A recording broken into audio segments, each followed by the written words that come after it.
This thing started. All right, folks. Let's call this party to order. Thank you all for being here. Jim Godfrey, Chair.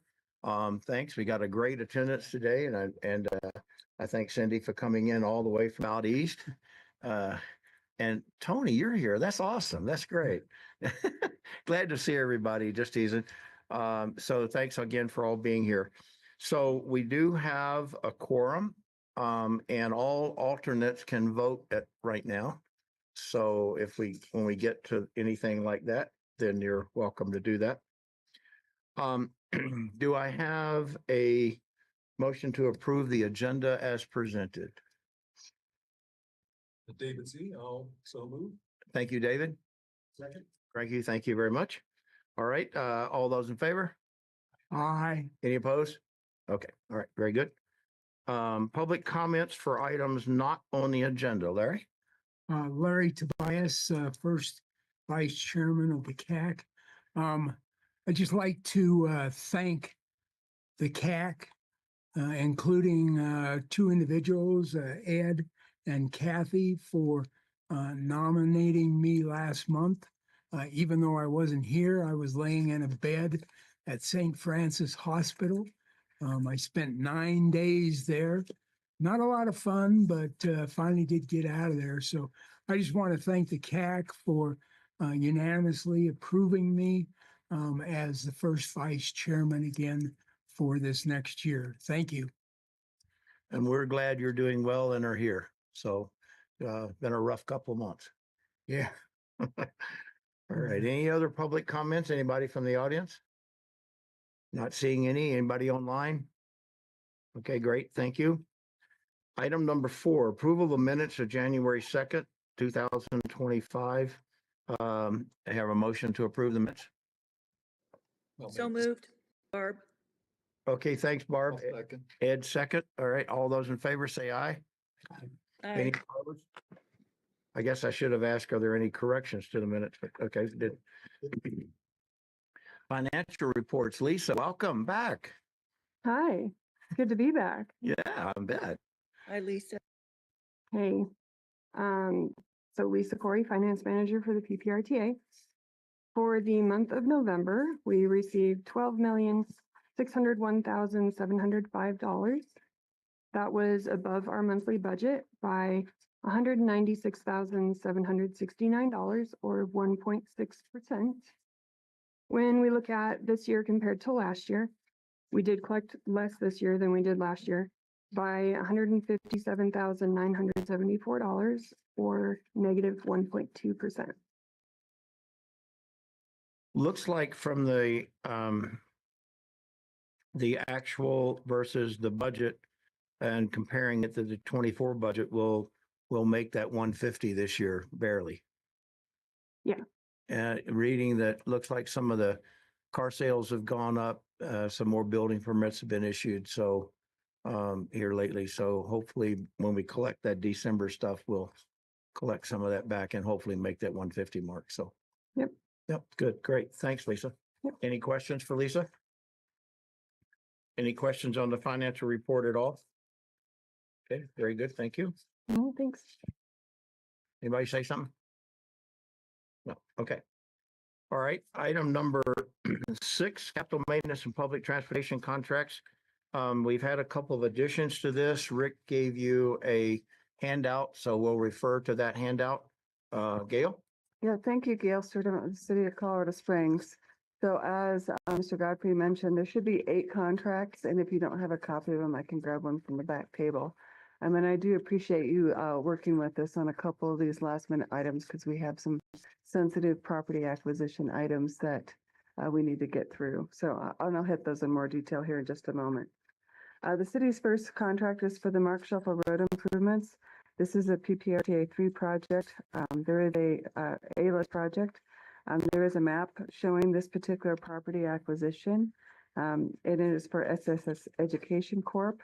The total amount of the acquisition is $250,900, and that is split between PPRTA in the amount of $107,590, and the rest going to Colorado Springs Utilities. The city's second contract is for the same project. There's also a map that shows the extent of the relocation for Mountain View Electric Association's infrastructure. This is the amount, the valuation of the portion that it's reimbursable to MVA is $445,334. The city's second contract is for a PPRTA 2 A-list project. There is a map included in your area, in your packet. This is roughly I-25 and what was Fontanero, now is Centennial. Exit there to the east side of I-25.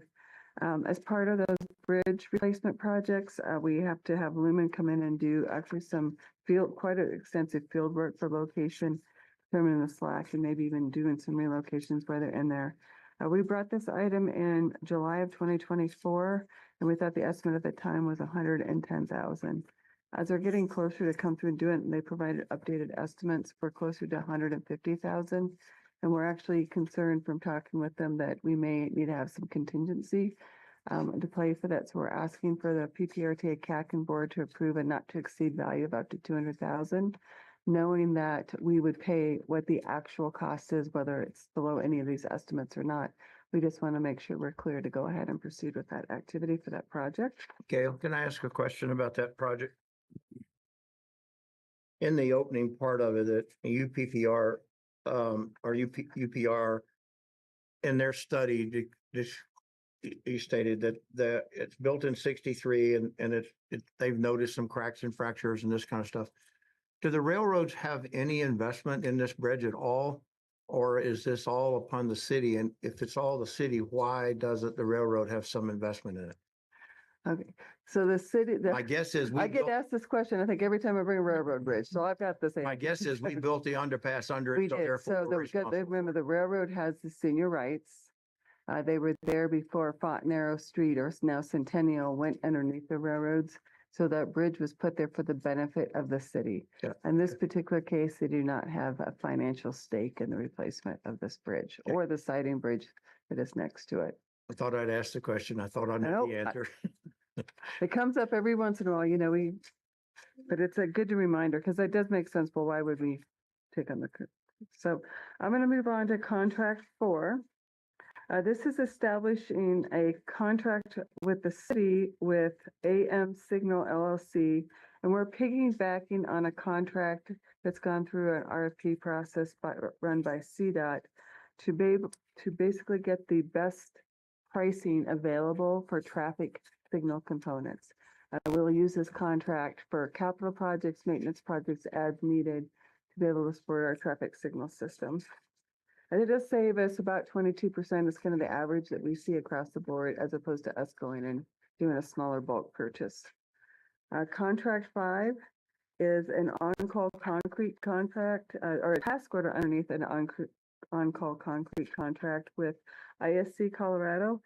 This would put a task order in place in the amount of up to $742,000 to perform work on Wold Avenue. Contract 6 is to establish an on-call contract. This is our second on-call contract to put in place to provide crack seal services. So this is just the baseline contract. No dollars associated with it yet, but as the opportunity presents itself, and if we have funding available, we would be issuing task orders, and depending on the amount of the task orders, those would be coming back to the PPRTA CAC board for approval. Contract 7 is the first of the 2 real estate items I needed to walk on, just given the timing and criticality of getting these properties for construction. So this first one is for Mark Shuffle Road. It is a property where we have an appraised value. We are actually working out the final details on the administrative settlement regarding the impacts associated with the sign on the property. Right now, we know that the Colorado Springs utilities portion of this would be in the amount of $167,827. We're asking for PPRT's approval to take that to a total of $300,000. So a PPRTA value of not to exceed $132,173 as we finalize this administrative settlement for the property. And there is a map that does show that parcel. If you're interested in seeing it, it's below the one that was in contract, number 1.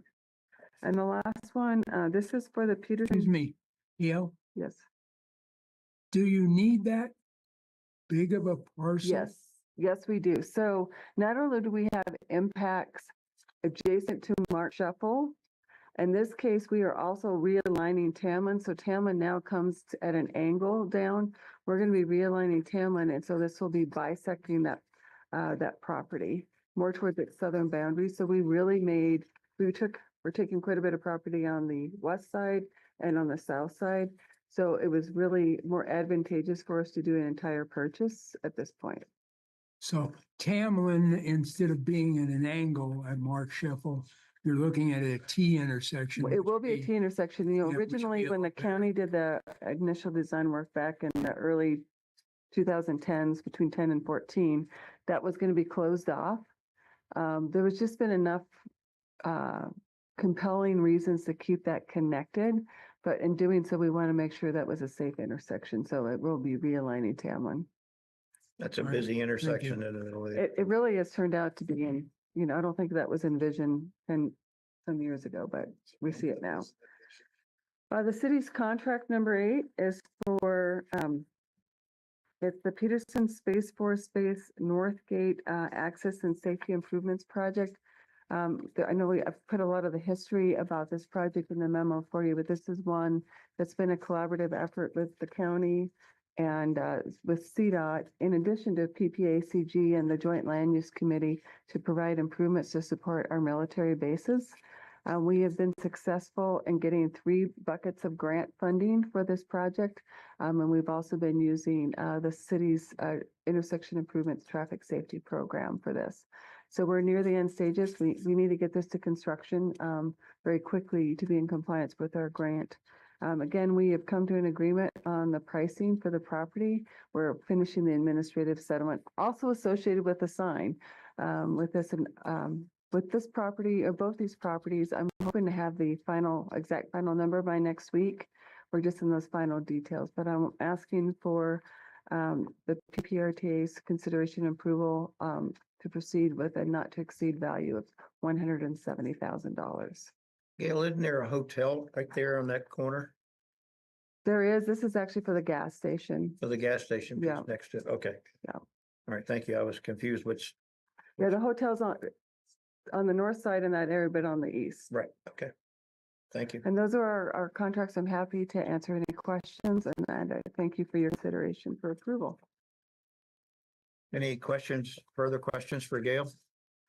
To have approval to, Mr. oh, go Chair. ahead. Rick, it's Rick Hoover. I just have a quick question. I'm not an engineer, so I was kind of questioning the second paragraph on the description for the Fillmore. A couple terms I don't understand is handholds, Yeah. and the other one is slack. I wonder if Gail could give me some.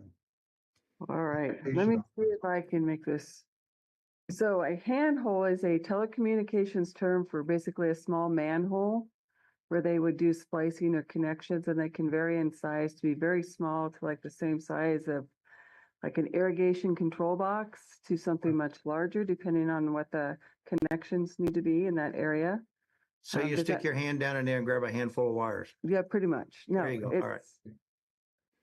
but I think that is a term that has grown up over the last 100-some years, but that's what they refer them to, but it's essentially a manhole. And then slack, so when they go and put these cables in the conduits in the ground, instead of putting tension on them or pulling them tight, they will leave either slack loops or loops in there or make it loose. So if they have to do relocations, it's flexible enough.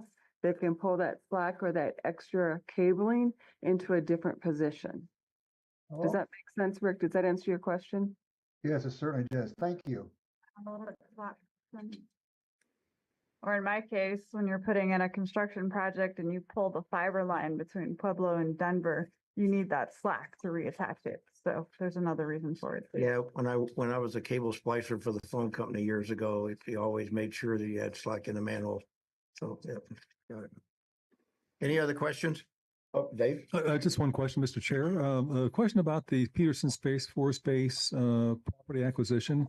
Do I remember correctly? Is that a gas station there? And I guess where my question would be going is, I know there's so many gas stations around the community that have these called lusts, leaking underground storage tanks.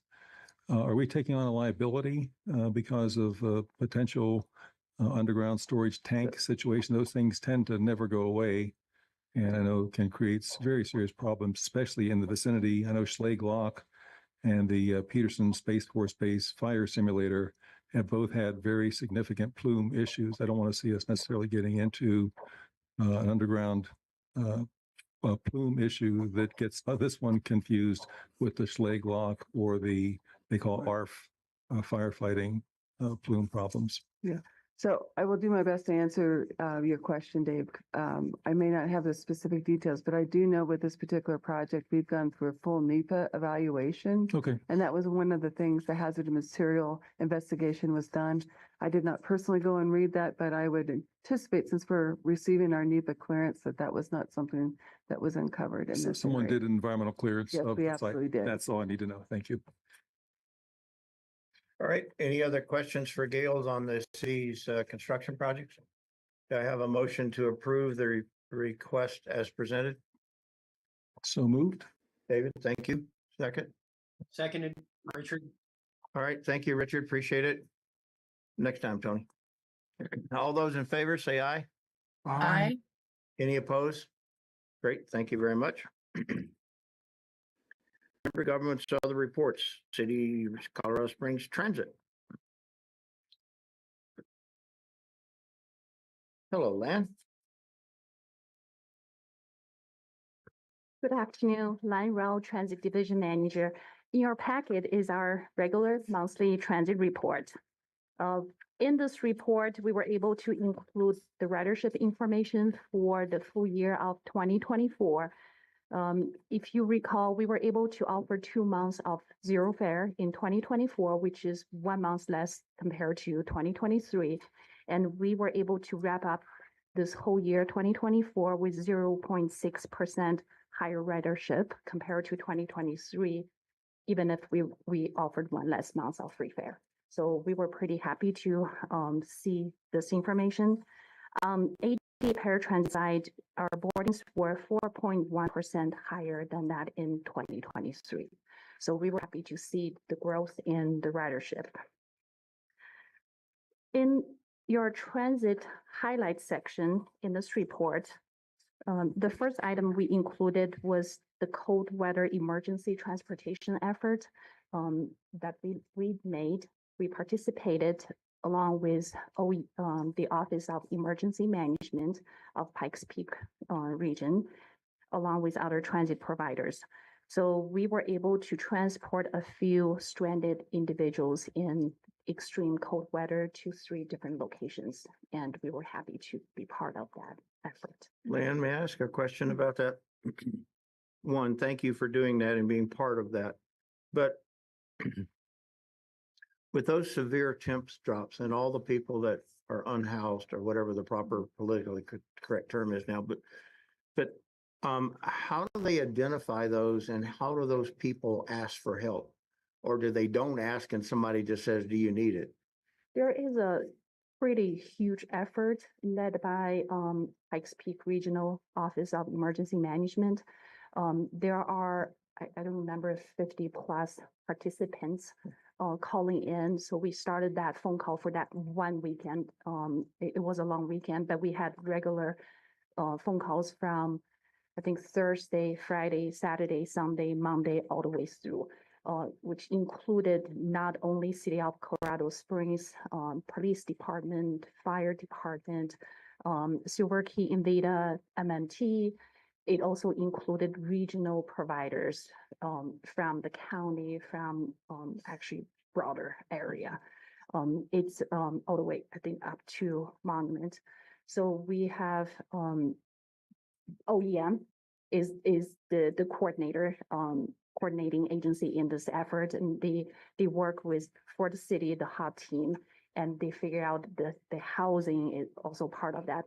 the housing, the churches, the Springs Rescue Mission, who has capacity to accommodate how many people. And then in the background, we work out the transportation is played a supporting role in that whole effort. So they led the effort, and it's pretty seamless. We do not go out there and identify. Right. We receive phone calls from OEM who receive the information and requests from people on the ground, including the hot team. So I saw some folks mid-morning on some of those really, really cold, below freezing nights, walking around with sleeping bags and stuff up in the Rock Rimmon area.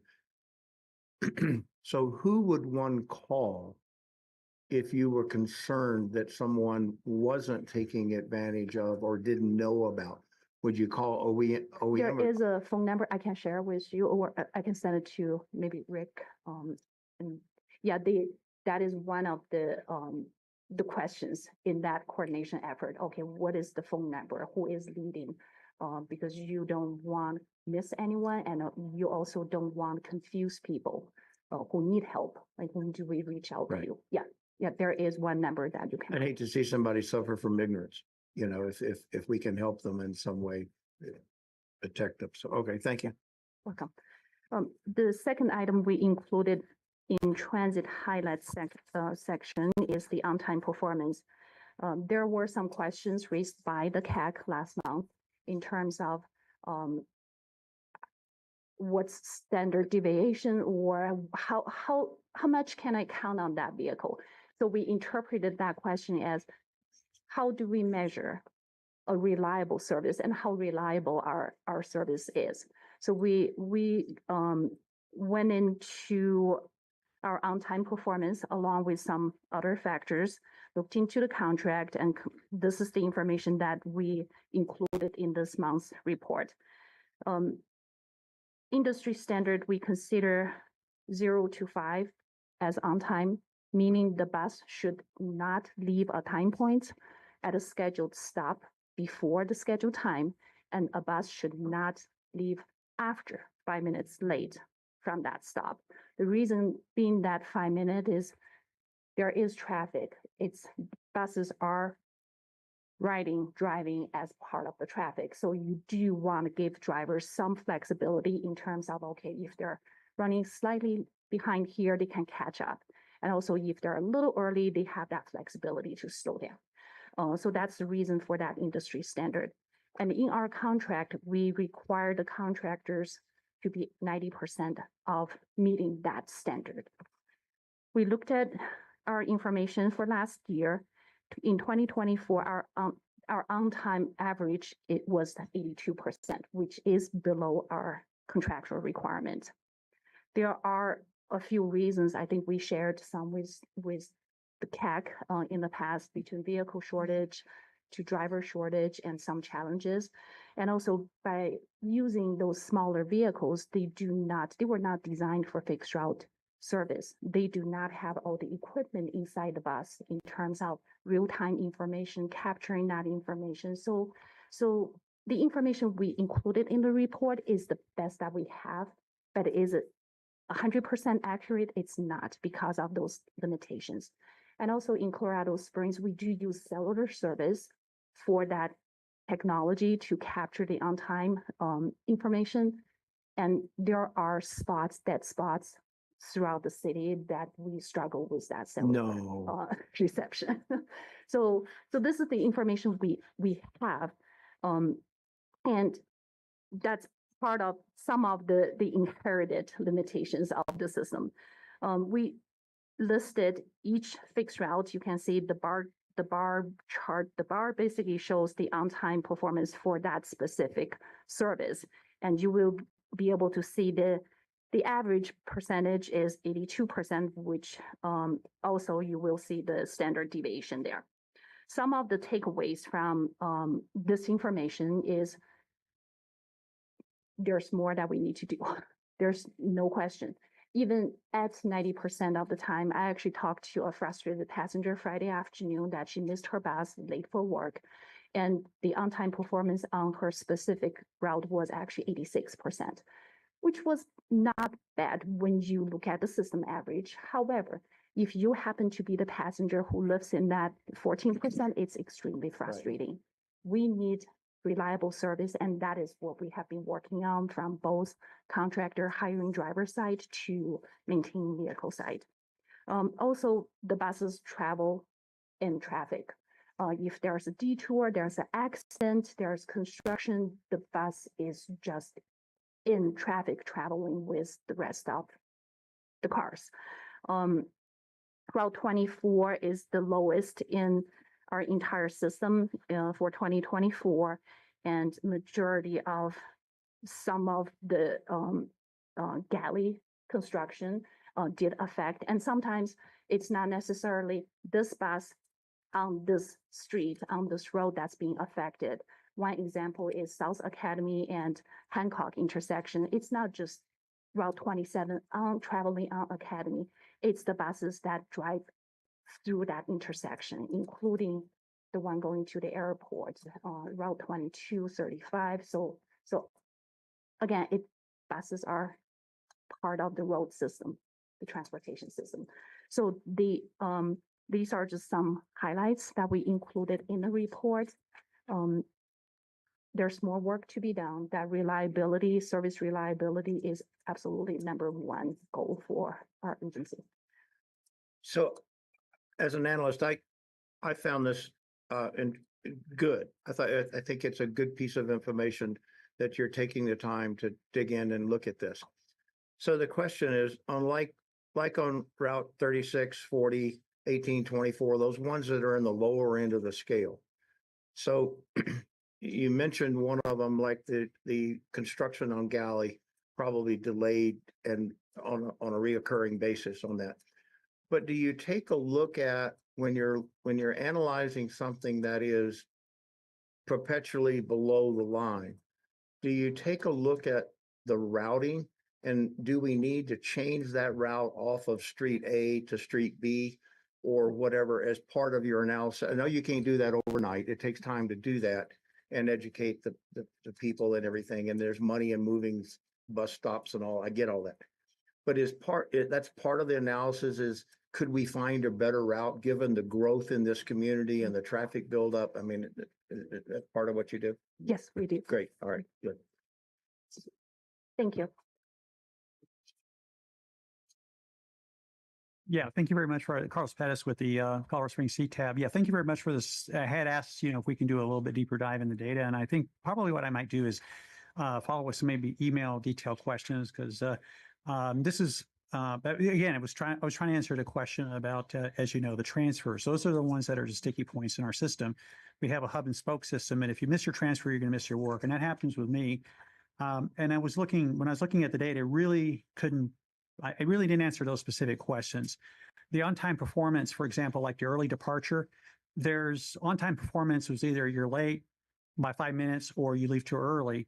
And those are qualitatively different things. I can tell you right now, being one of those people who have waved to the bus that's gone by too early, okay, you have to wait for the next bus, which could be like a 30-minute wait. So that affects it. So, but if it's only 1 minute late, which is also misses this one-time performance, it's not a big deal. You can absorb in your schedule with the transfer time a 1 minute or 2 minute being late, but being too early is bad. It's very bad.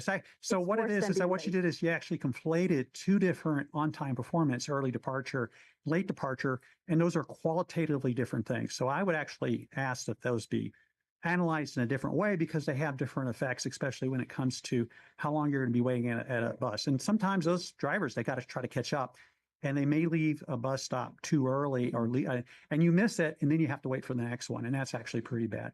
When it also came back to the standard deviation, I was actually looking at it being measured not in percentages of on-time performance, but in minutes. Okay. So in other words, if we're going back to the example of being, if you're late by 1 minute or 2 minutes, you can absorb that. But if you're on a 15-minute service, being late 20 minutes, which has been my experience, that's a qualitatively different thing, and you could miss a transfer in that. So when you look at the routes here, we have 15-minute service. I look at I was looking at Route 1. That's a 15-minute service. And so for me, the standard deviation has to be within, pretty close. We got to have really tight. We got to have it tight on that for a 15-minute service. For Route 39, which is a 1-hour service, it's a little bit different. So I'm just saying is that if I was looking at the routes, I was trying to say, okay, is this a 30-minute service, a 15-minute service, or a 1-hour service? And the on-time performance as a percentage, just rolling it up all together, kind of diluted. Dilution of that kind of analysis. Maybe I should go ahead and just, again, thank you for this Connect with data. me. And I'm going to say, Mr. Chair, I'm probably going to follow up with an email and say, here are the specific things I'm interested in. Yeah. But is it going to help weather delays? Is it going to help driver shortages? Probably, we don't know. But as far as from a data perspective, I think we need to do some more work to understand those things that impact transfers, and especially experiences like mine and another rider. Those transfers are gold. You know, you have to hit them. And if you miss them, you're waiting a long time. And that's the thing that you have. That's the reliability part of it. So that's what I was kind of looking at for the numbers there, the statistics. So I appreciate this. Thank you very much for being responsive. I'm going to just tell you this. I don't want to hammer you on this here. It's like, oh, I want more data. But the fact that we're having this conversation, I want to make it very clear. I do appreciate the candor and disclosure of the value, the numbers here. You're trying to do this here. You're trying to do the right thing. And I'm very appreciative of this type of deep dive into the data. So thank you very much. Thank you. I'll assume we're good. Go ahead, Tony. There was one piece on this on your report here.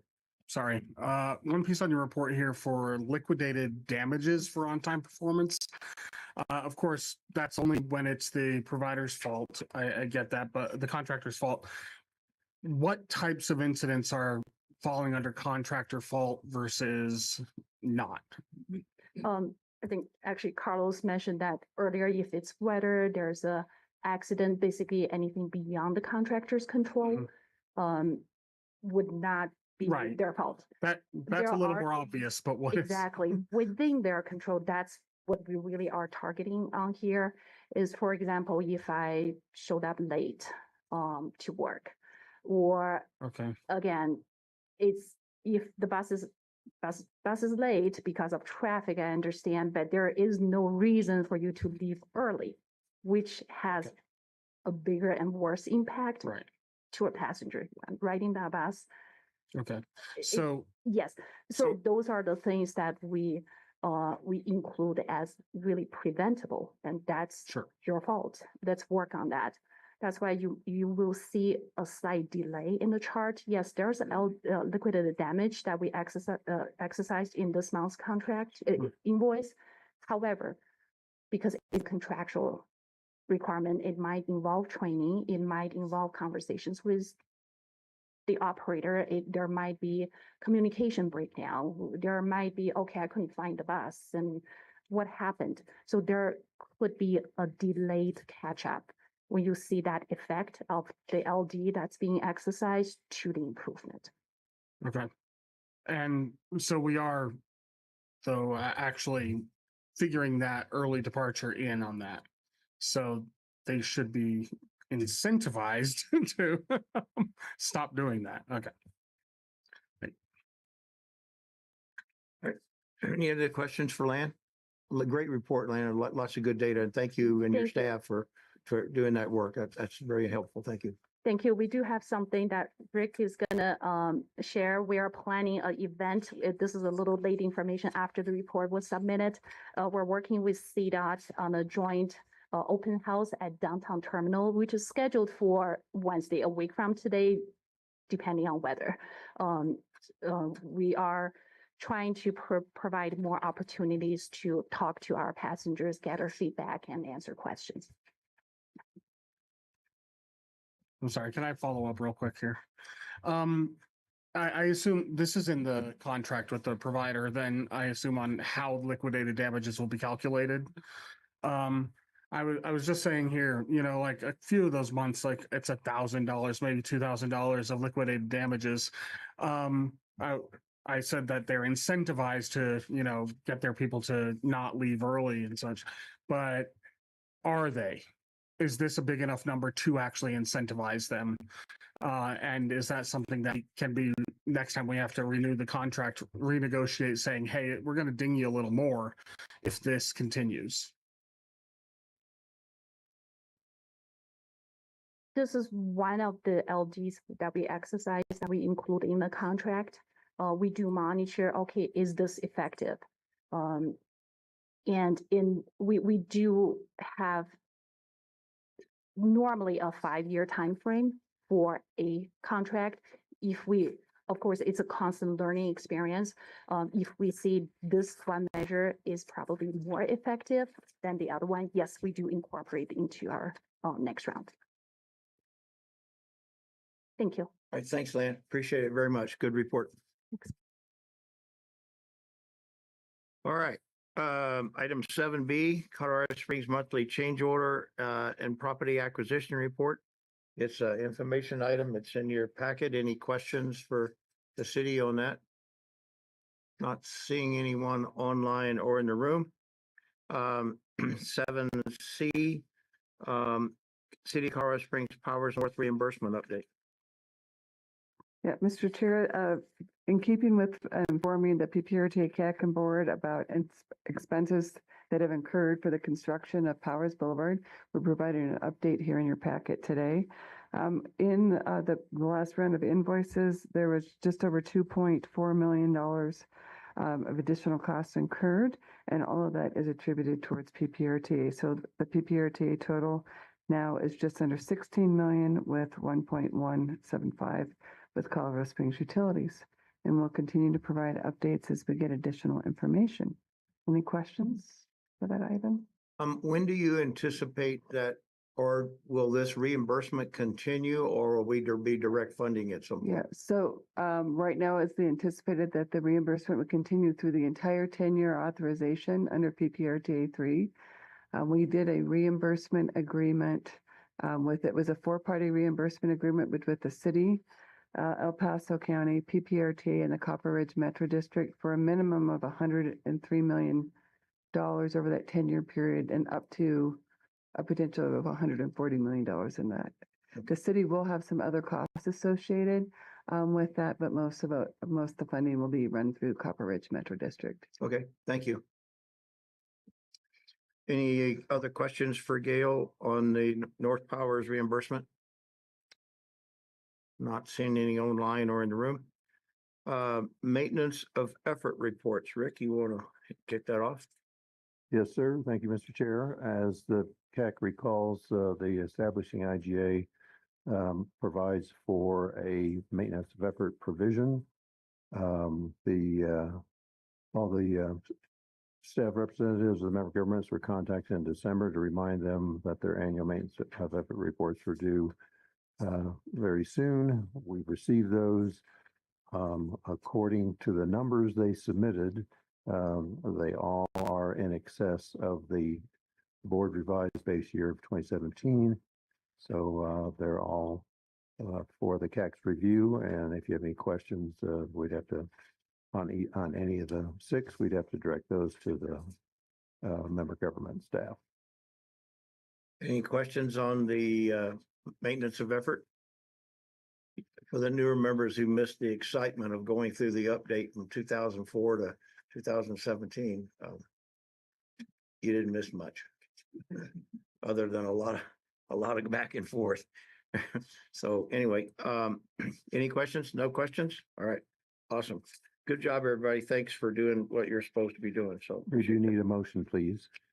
so do I have a motion to make a recommendation to accept the maintenance of efforts? Or to find them in compliance with the maintenance of effort provision. Yes, what Rick said. Ed? Still so moved. All right, Ed, do I hear a second? Second. Okay, thank you, Barb. All right, all those in favor? Aye. Any opposed? All right, great, thank you. All right, report of recent board actions. Rick's got the memo in here. Rick, you got anything to say other than that? The CAC asked for some additional information as to what the board was doing relative to any legislative issues. So I've included a little additional detail, more than usual, on the in section 12 of my report. And be glad to take any questions. I just want to thank you for that. I appreciate that additional information, Rick. Hey, Rick, thank you. Any other comments or questions on the board actions report? All right. Agenda topics for next meeting. Anybody got a burning issue we need to talk about or report on? Go ahead, Tony. I'm not sure that we necessarily need any kind of formal presentation on this, but I'm just curious. Obviously, the federal government's going through some turmoil right now. Lot of changes, a lot of changes in funding, and I'm wondering if that's going to trickle down into our funding at all here, whether for the city, for the county, for whoever, and it might be very difficult to even figure that out right now because everything's coming so fast and furious. But if anyone gets good information, I think it'd be great if we can get a presentation here. That may not be that quick, but Well, just for FYI, when some of the recent actions were taken and then retracted, I was, and I mentioned it to Rick, worried about some of our federal grants and that we've gotten and what the impact would be and where we were in those reports. But then when that was rescinded, it kind of went away. So I think there are people in the room. I know that Gail and Josh and them are watching that stuff very quickly and very closely, and the impacts to those. I know I'm very interested in it and watching it as well. So I guess the best thing we can say is to be determined. Gail? Mr. Chair, if I can just mention, as Mr. Godfrey mentioned, we're watching this very closely. We really cannot provide any additional information than what you're seeing in the paper. But what we will bring back to you is if there is a direct impact to a project that has PPRTA funding, that has federal funding associated, then we will let you know at that point in time. Thank you. That's about all we can do. Keep our fingers crossed. All right. Any communications from anybody on the committee to other members of the committee? Anybody online? Not seeing any? All right. Well, in the interest of the gift of time, we'll call this meeting adjourned. Thank you all for your time.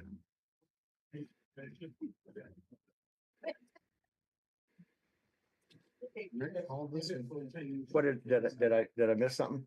Oh, no, Rick was predicting how long you needed this. Oh. And he was 3 minutes on.